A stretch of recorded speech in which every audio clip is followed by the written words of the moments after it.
Isang ginang na galing na Malengke patay pagkatapos sinaksak ng isang dispatcher sa Dumaguete City. Sa kuha ng CCTV, makikita na naglalakad ang biktimang si Ginaline Ortega sa gilid ng isang kalsada sa Dumaguete City. Nakasunod sa kanya ang isang lalaki.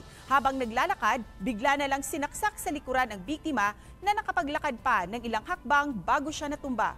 Agad na isinugod ang biktima sa ospital, subalit binawian na ito ng buhay. Sa tulong ng CCTV, agad na natukoy ang pagkakakilanlan ng sospek na agad inaresto. Base sa record ng kapulisan, ang sospek na kinilalang si Michael Trinidad ay isang parking attendant at dati nang hinuli dahil sa paggamit ng solvent.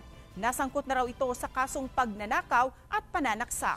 Subalit walang nagsampa ng kaso. Inamin naman ng sospek na si Michael na nagawa niya ang krimen matapos umanong tumanggi ang biktima na bigyan siya ng pera pambili ng pagkain. Dahil daw sa tindi ng gutom, nagdilim ang kanyang paningin at sinaksak ang biktima. Inihahanda na ng pulisya ang kasong murder laban kay Trinidad. Yun yung nakatulong para ma-identify natin yung suspect.